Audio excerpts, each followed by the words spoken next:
শিখি একাডেমিতে তোমাদের সবাইকে স্বাগতম। এই ভিডিওতে এখন আমরা নবম শ্রেণীর স্বাস্থ্য সুরক্ষা বইয়ের পঞ্চম অধ্যায়ে শুদ্ধাচার চর্চা করি, মর্যাদার জীবন গড়ি।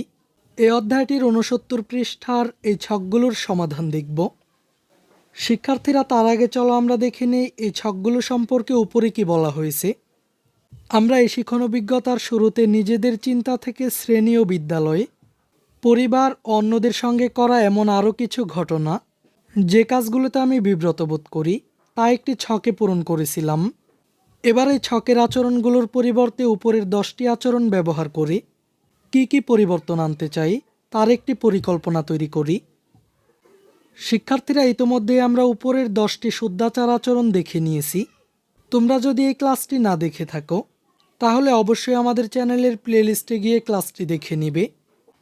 এখানে আমরা 10টি শুদ্ধাচার দেখেছিলাম যেগুলো আমরা আমাদের দৈনন্দিন জীবনে চর্চা করতে চাই।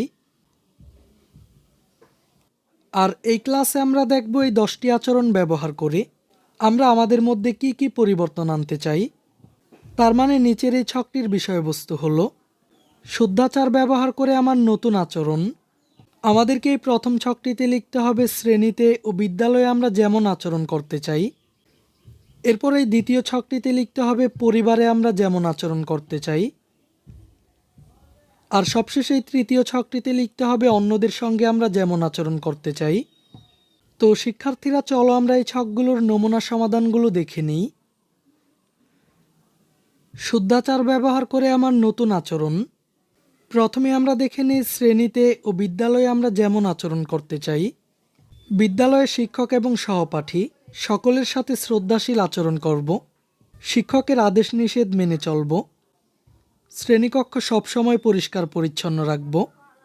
বিদ্যালয়ে নিয়োজিত কর্মচারীদের সাথে ভালো আচরণ করব। এরপর সহপাঠীদের কোনো সহযোগিতা প্রয়োজন হলে তাদেরকে সহযোগিতা করার চেষ্টা করব। এবার আমরা দেখে নেই পরিবারে আমরা যেমন আচরণ করতে চাই। পরিবারের বড়দের সাথে শ্রদ্ধাশীল আচরণ করব এবং ছোটদেরকে স্নেহ করব। পরিবারের বিভিন্ন কাজে সাহায্য সহযোগিতা করব। পরিবারের কোনো কিছু অপচয় করব না। কারো মনে কষ্ট আসতে পারে এমন আচরণ থেকে বিরত থাকব।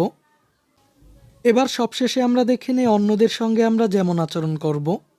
সকলের সাথে শ্রদ্ধাশীল আচরণ করব। কাউকে কষ্ট দিয়ে কোনো কথা বলবো না। কোনো কারণে কাউকে নিয়ে উপহাস করব না। অসহায়দের সাথে সহানুভূতিশীল আচরণ করব। সকলের বিপদে আপদে সহযোগিতা করার চেষ্টা করব। এই ক্লাসে এই পর্যন্তই।